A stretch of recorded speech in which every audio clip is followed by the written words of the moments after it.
Hi, everyone. Welcome to the Growing Generations podcast. This is episode number 6. We have a completely new garden topic to discuss about, as well as a new gardener to interview. So, in this week's featured gardener, we have Enoch from the Urban Gardener. Hi, how are you doing today? I'm going good. Everything seems to be going great today. So I decided to have him on the live stream or the podcast because he invited me to his Let's Get Growing live stream, and I was super stoked. And I love everything he does. His content is packed with information, and he does some great stuff in the garden community as well as in the garden industry. So definitely, I wanted to go ahead and have him on this episode. So we're gonna go ahead and jump right into the interview side of things.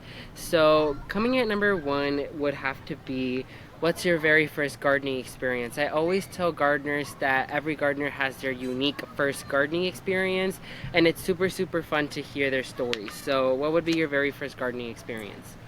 Yeah, well, just like with what we do here on or do on my show, the Let's Get Growing show, it's the same sort of thing. We like to hear about everybody's garden stories and get what got them started and got their passion for gardening going. And for me, I started about as far as growing food and vegetables in small garden spaces, which I do on my channel. I started about 12 years ago, and I lived up in an apartment up in Seattle, Washington.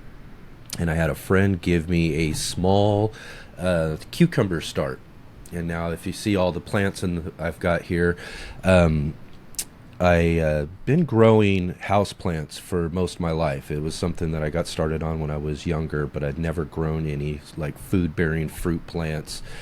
And I got this cucumber start, and I just was like, I've never grown anything like this before. So I immediately went to YouTube and started looking up different videos to see what I needed to do to care for this plant. And then I potted it up into a larger pot, put it out on my balcony that I had in my apartment. And over the summer, that cucumber plant just basically took over the whole balcony, just grew all over the place. And at that point, we started harvesting fruits off of the plant. And I shared some with my daughter at the time, and it was one of her favorite things is cucumbers. So um, I immediately was like, I I can't think it believe went this. ahead Even and she was like, cut. you grew this? And I was like, yeah, I grew my own food for the first time. And at that point, it was just like a big light bulb went off. And I was like, yeah, I've got to do more of this. And so I immediately started looking at other options of different plants, tomatoes, peppers, all sorts of stuff right there on that apartment balcony. And then eventually that next year I moved here to Southern Oregon where I live now and have expanded my garden spaces with all sorts of different plants and everything we grow each year here. It's just, it developed into a real passion for me, starting right with that one cucumber plant. That's such a fun gardening experience. And believe it or not, last week's episode, we were interviewing Lenny from the Gingerfoot Garden, and she actually also had a good first experience towards gardening. And it's really fun to hear how everybody has their unique spin to how they got into gardening. And it's really fun to share their stories. So, like we were discussing in the previous episodes, there's always inspiration that tends to roam around in the garden industry, whether it be with a gardener getting inspired by another gardener or by a project they're doing. Inspiration always hits a gardener, so you're never like feeling dim. If not, you're always going to get inspired. So Yeah. who or what inspired you to get into gardening?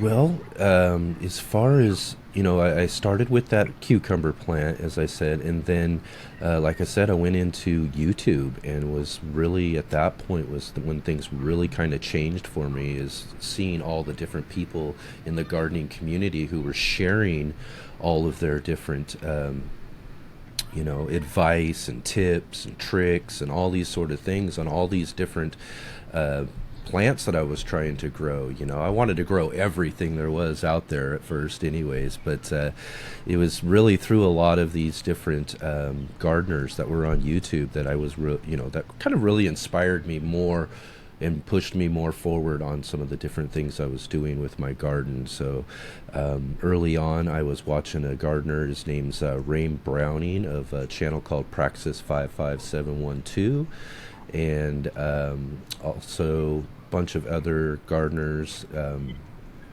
like Gary Pilarchik of the Rusted Garden was a big one for me as well in the early time. And Lute of M.I. Gardner, I really enjoyed what he was doing with his channel and all of that. And it was through all of them and YouTube in general, the gardening community on YouTube in general, that really kind of pushed me forward in some of those early gardens that I was doing. Yeah, that is great. I definitely agree with you that Gary and Look both are those are great gardeners that have inspired a lot of people to get into gardening with their gardening journeys and the videos they do. So they transpire their passion and enthusiasm towards gardening. So that allows more people to find interest towards it. Yeah. So, out of your entire 12 years of gardening and your experience of gardening, what would have to be your favorite thing about gardening? Well, when it comes down to it, I think this is kind of a common thing that I've even heard from other gardeners and all of that. It's just really my favorite thing is the experience. The getting out. I work a regular job. I've got things going on in my family life. I've got all these sort of situations, and some of them can be kind of hectic and trying. So getting out into the garden and having that garden experience, putting my hands into the soil and being able to have kind of a time out from everything with me and the garden and growing these plants is probably one of the best experiences that you can have when it comes to gardening. And I think that kind of transpires with a lot of gardeners, that we do get the enjoyment of being able to harvest food or do different things, if you're food gardening. But even if you're doing ornamentals or all that other sort of thing, that experience in the garden is really what is probably the best part of it all. Agree. Definitely the experience in itself about growing your own plants and harvesting and seeing how your hard work and labor tends to pay off is definitely mesmerizing and fascinating to see. So definitely I have to agree with you on the part of the experience in itself is something a lot of gardeners tend to love. Yeah. So out of every single plant you grew, there's multiple different plants that a gardener grows to experiment and trial to see what works best in their garden as well as what works best for themselves. What would have to be your favorite plant to grow in the garden? Ultimately, I love growing almost everything. I like the experience of growing all the different types of varieties of things there are to grow out there when it comes to growing food for myself in my garden. But my favorite thing out of all of them really has to be the pepper plants. I find that peppers are a real fascinating plant. Each different variety, each plant has its own temperaments. They grow in different ways. They kind of need a different type of care, and ultimately, when you get down to it, all of these really cool, fascinating pepper pods that you get are just really amazing. They're just hundreds, thousands of different varieties of peppers out there, whether it's sweet peppers or really hot peppers. There's just so many, even in all in between and everything. And so I have to say that my favorite thing is growing peppers. It was one of those first real fascinations that I had when I started expanding my garden. In fact, in some of my earlier videos, what we did was I had a pepper garden specifically in our 5-gallon bucket systems that we have, and I grew those up on top of a carport rooftop. And it was from that experience, which is what really kind of pushed me towards doing my channel and all of that sort of stuff too. And it all came from these peppers that everybody in the neighborhood was kind of fascinated with that I was growing. I think up there we had at one point almost 40 different varieties of peppers growing up there. And each year I probably grow somewhere between 20 to 30 different varieties throughout the whole different garden spaces that I have. So peppers for That's sure. that's definitely a great plant to actually love because this is my actual first year growing peppers in mass. So I've grown them before and I've had semi success with them. And so this time around, I have like three dedicated areas for peppers of different varieties. Like I have a bird pepper, the candy cane pepper, I have poblanos and serranos, like Mm, the classics that my family tends to use. And they're yeah, tend to doing really great right now. And I really love to see how they grow and to see the structure of them as well as to see the flowers, let alone the fruit themselves. So I absolutely love peppers as well, and I definitely agree with you that peppers is a plant that a lot of people love. So yeah. definitely. Can't beat the So variety. yep, definitely. There's this one variety I actually want to try out that's called it's a purple bell pepper that I've been trying to grow from seed. I have to purchase more seeds because I tried them one out like a few times but never really had success with them.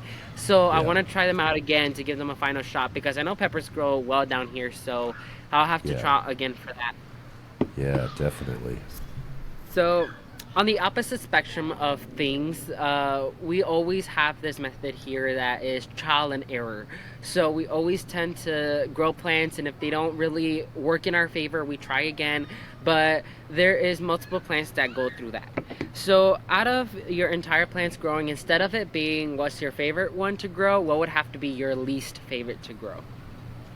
Least favorite. Yeah, I'll put that kind of on the category of what challenges me the most. And it's not necessarily that it's, because I love growing almost everything. I don't know if I have a real least favorite when it comes down to it, but I have what challenges me the most. Each year, I try to grow brassicas and, your broccolis, your cabbages, kale I do all right with, and I'm one of those weird guys who really actually likes kale. So, that one's not too bad, but, in general, my cabbages, my broccolis, things like that, I always find to be so hard and difficult each year. I keep trying to improve whatever method I was working on the year before into the next season, but my cabbages never really get too big, and so and or if they're getting there, I'm getting the pest pressure, all sorts of things just kind of end up kind of coming into play when it comes to me trying to succeed at growing brassicas. So I don't know, it's just each year I'm like, oh man, I'm gonna have to wait until next year now to see if I can't figure this out, or when it comes down to that. Last year I did finally end up, and I mean after season, several different seasons, finally ended up with getting some decent like broccoli heads. And I mean they were all right. They were decent. I want big juicy, broccoli heads when it comes down to it. So hopefully this season we'll end up getting some of those and that'll kind of work out. But again, it's just one of those things that when it comes down to it, there are things that, in our each of our gardens we would love to be able to grow, we'd love to be able to succeed with, but when it comes down to it, some things just present kind of a too big of a challenge for us. And I don't know if I'm really ready to give in or give up when it comes down to it, but I'm definitely at the point of it being kind of a situation every year that I'm hoping for the best when it comes down to it. Definitely. I've heard multiple gardeners actually struggling with brassicas because they feel that brassicas could be a bit more on the harder side of things to handle, especially when it comes to pests and diseases, as well as like nailing the perfect timing to grow them to get a decent harvest at the Yeah, end. That's why when a whole bunch of people ask me about my favorite plant, I always say cabbage because for me, brassicas here, they don't get touched whatsoever. Like right now, right. like my broccoli this year, I had beautiful harvest and I left the plants to give some side shoots, but just now they're getting attacked by aphids, but it's kind of like at the end of the season I already got what I was supposed to, so they're gonna go out. But my cabbages always grow phenomenally. I'm growing Brussels sprouts for the first year and they're doing tend to be doing great, the broccoli as well. So it definitely depends on the area you're in as well Yeah, as the space that's given. Because I know that brassicas tend to get really big, like yeah, especially with their foliage wise. So definitely like the timing, the climate, as well as the nutritious value that they're receiving plays a huge part as well as growing brassicas like at a decent level. Yeah. So definitely that has to be a plant that a lot of gardeners tend to say that could struggle the most in their Yeah. gardens. Yeah, and I definitely know that people do succeed in my area with them. I know they can grow well here, and some of my challenges again too is I have smaller spaces. I grow out of a lot of containers and different things like that. So that's probably one of my biggest limitations when it comes to succeeding with brassicas. Yeah, definitely. So, out of different gardeners who were introduced into the garden industry after the pandemic, a whole bunch of gardening techniques were surfaced, as well as new gardening techniques that were created from these creative gardeners who entered the industry. So, out of all the gardening techniques in the garden industry, what would have to be your favorite, to go one? Well, for me, again, I do grow in I have a back cemented patio. I've got just limited in-ground space, so there's only so many things I can grow in a limited space. So for me, it's container gardening, and I utilize on I feature probably one of my bigger videos on my channel is a 5 gallon wicking bucket. And that way, for me as well, I live in a climate where it gets really warm during the summertime. So when you're growing in containers, it's hard to keep those things hydrated, keep them wet enough throughout the heat of the day. And so I found these wicking bucket systems to be the best sort of technique you can use in a small space container garden because of the fact that they're wicking up water throughout the day, and they can kind of have a nice reservoir of water there throughout the day, so you don't have to be keeping on watering them or having setting up a drip system or anything like that. So it really works well for a small space garden. And that's probably the one thing that I found that helped me succeed a bit more with the space that I have was bringing those into my garden spaces.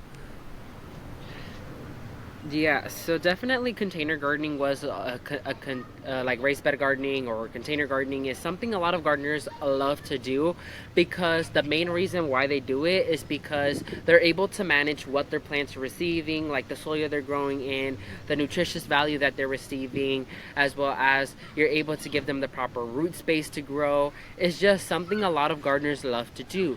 Like me, I have a few raised beds located in my garden, and the plants I put in them are like thriving because I'm able to manage what they're growing in, as well as I'm able to fix the aeration, as well as I'm able to fix the elements or components that I add to the soil to retain a little bit of moisture, so I'm not constantly out there watering every single day. Since now, like, we're moving into spring, there is a little bit of wind here in South Florida, but it's also getting way hotter. So like we're moving into high 80s, probably moving into the 90s soon in Yeah. certain days.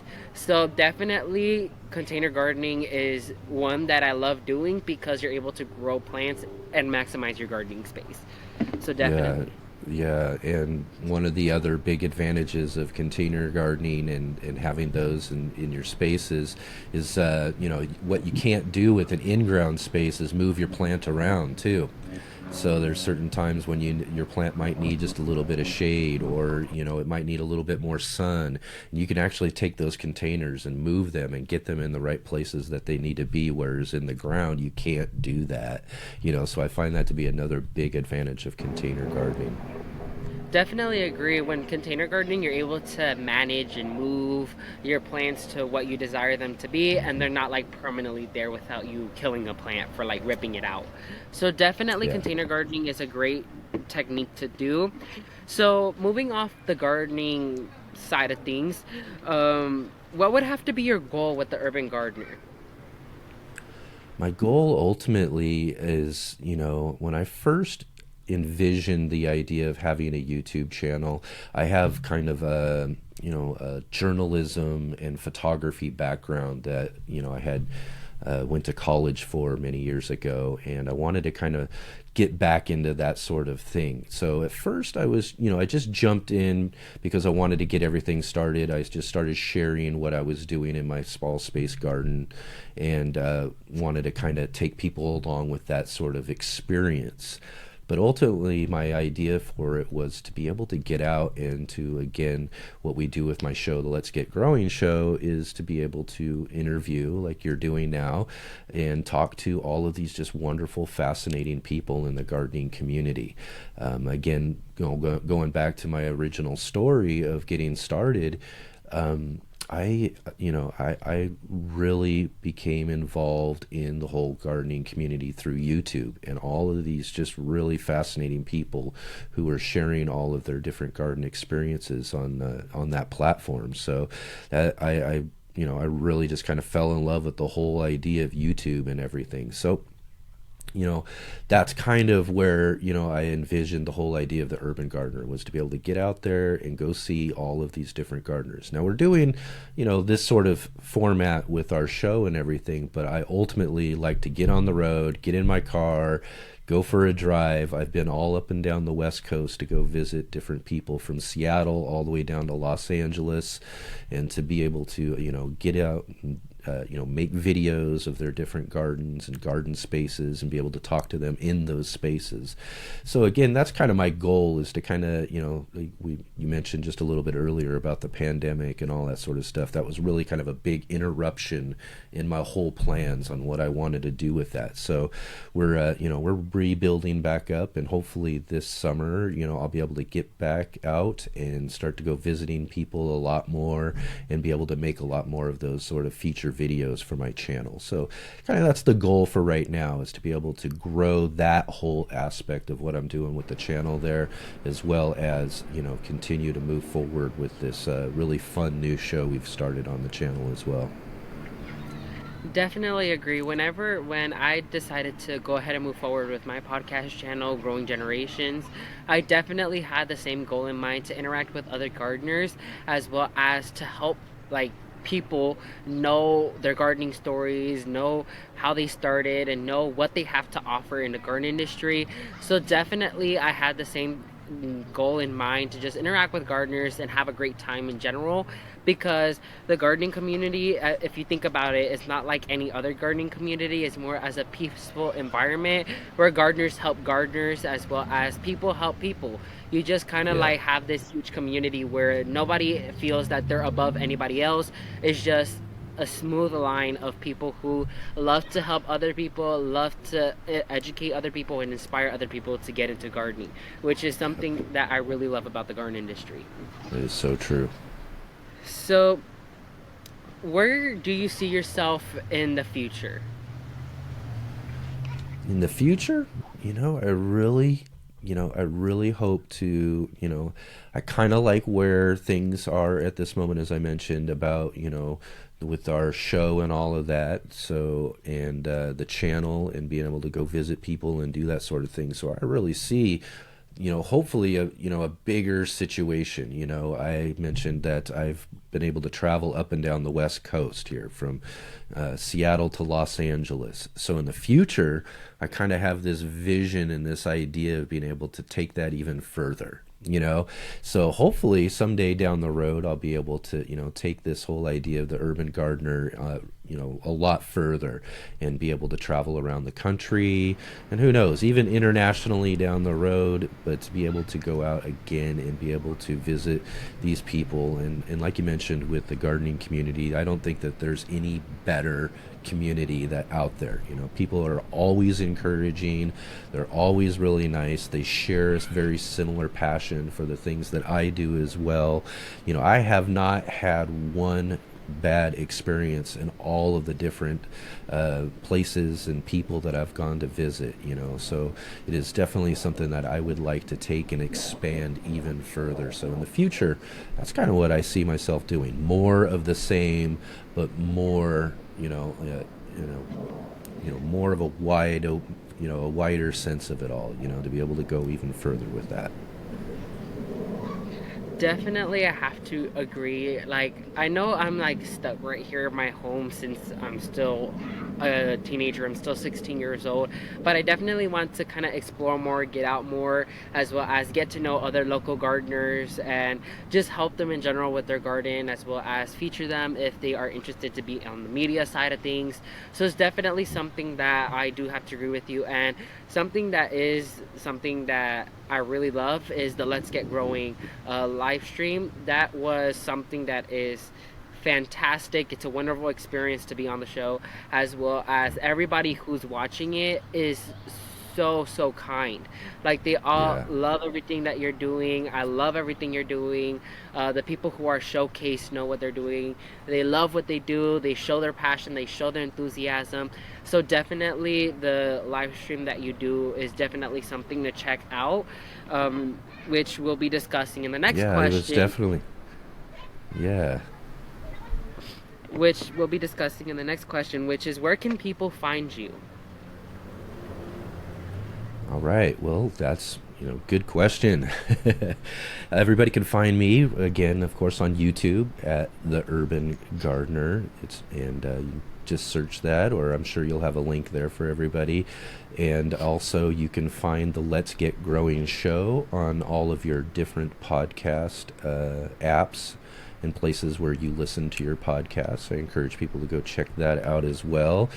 That was one of our goals with the idea of doing our show, is to be able to also make it available to people to listen anywhere that they want to, because a lot of us gardeners are busy out in the garden. We're doing and spending a lot of our time out there, and it's not really easy to sit and watch a YouTube show or anything when you're out planting plants and sowing seeds, and so we really wanted to make sure that people could listen to our show anytime they wanted.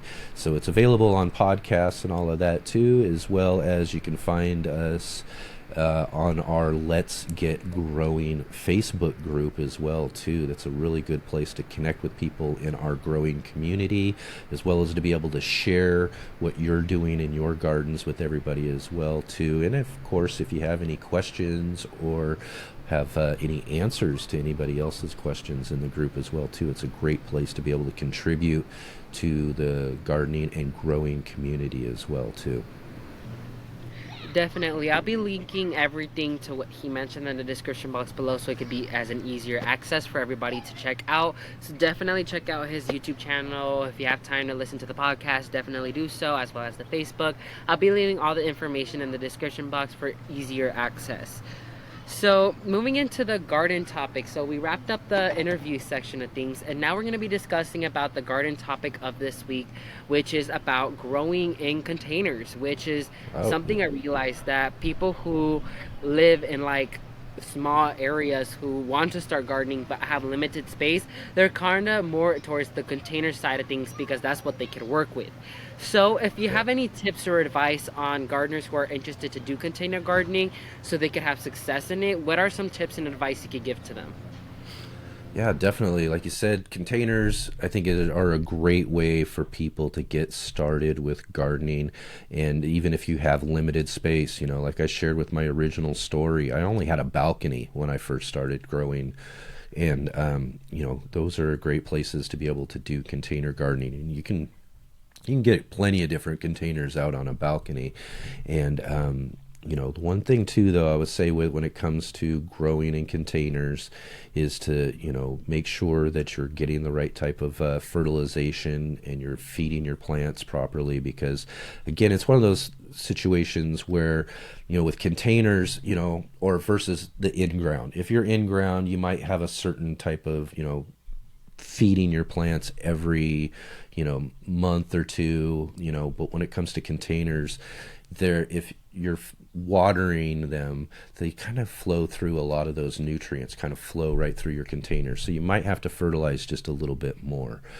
Making sure that you have a good soil structure where it can kind of hold and retain some of that moisture as well too. So I really encourage people to utilize like perlite and vermiculite, and coco coir as well kind of helps make your soil just a little bit more like a sponge and retain a lot of that water, so it's not really so you're holding on to it as much as possible, because that is, again, one of your bigger challenges when it comes to growing in containers is the is holding on to hydration. You know, hopefully, I would suggest with most garden plants, you're going to want something that's like a 5 gallon size at least. There are some things you can grow in smaller containers, which is fine.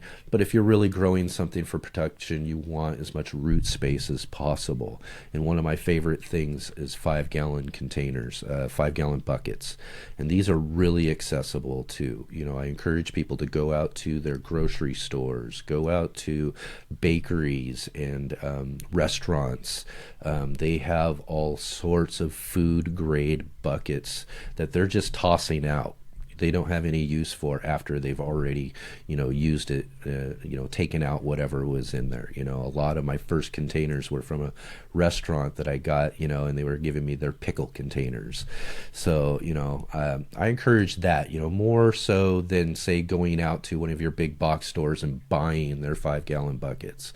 And then, again, like I mentioned too earlier, is you can take those buckets and you can build a really simple, easy wicking bucket system out of them too, which again you can find a video on my channel for if you're looking for more information on that, because that will really help with the whole keeping your plants hydrated in your containers, because it's one of the really more important parts, especially for you down in Florida there, or in anybody else who lives more towards the south where the summers can get really hot. So you want to make sure that those containers are you're able to keep them wet, not dry out, because the worst thing that can happen to a container is that it completely dries out, and sometimes your soil can get what they call hydrophobic, which means it's going to be hard in order to get it to rehydrate again, because the soil will start to resist water once it gets a certain level of dry. So again, I really encourage people to do those sort of things when it comes to containers. Make sure that you got good soil, that it hydrates well, and make sure that they are staying watered and fertilized correctly. Definitely, I have to agree, especially like what we mentioned in the beginning. When you're doing container gardening or raised bed gardening, your plants are going to kind of go off of what you give them. So definitely like what you said, it's definitely like amend the soil with great compounds or elements that improve the soil quality, like perlite or vermiculite that aerate the soil, or vermiculite that retains a little bit of moisture as well, or peat or cocoa coir that retains a little bit of moisture. Definitely amend the soil with proper fertilizing, because like Enoch said, that once you water, it tends to drain out a lot of those nutrients in the soil, especially since it's draining out. It's not like any form of like retaining it. So that's why there's forms of liquid fertilizing or slow release fertilizing that allow your plants to get proper fertilization, that actually keep those nutrients in that soil constantly. So definitely stay on top of those main points that Enoch said. Have a great soil mixture, have proper watering towards the plant, because you don't want it to dry out too often. Make sure you amend it with the proper compounds and fertilizing, etc.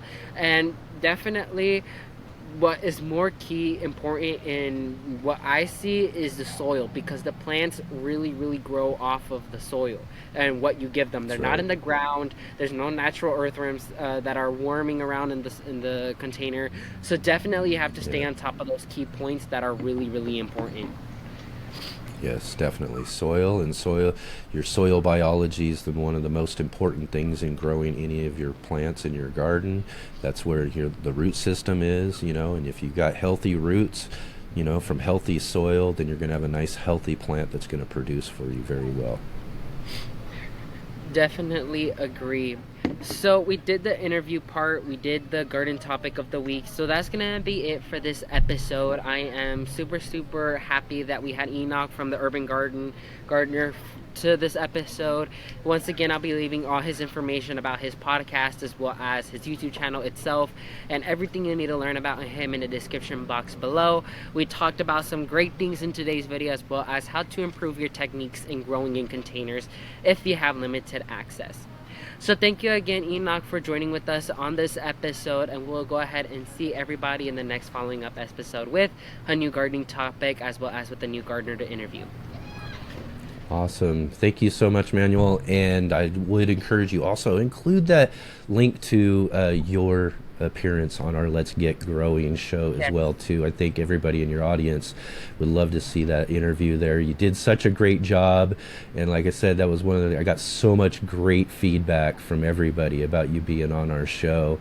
And I have a couple of people who was like, I got to go meet this guy, and I got to go subscribe to his channel. You're really doing a wonderful job with what you're doing over there. I love your videos. I love your enthusiasm and passion for gardening. It really conveys well through what you're doing. So again, good luck to you and everything that you're doing as well. Thank you so much. Yeah, definitely. I'll be leaving a link towards my appearance on the Let's Get Growing podcast show, towards the YouTube side of things. It was definitely fun to be on that show, and it was fun to interact with other gardeners who were featured on the same episode as well. So I'll definitely be leaving a link down below as well. So we'll see you all next time. Bye, y'all.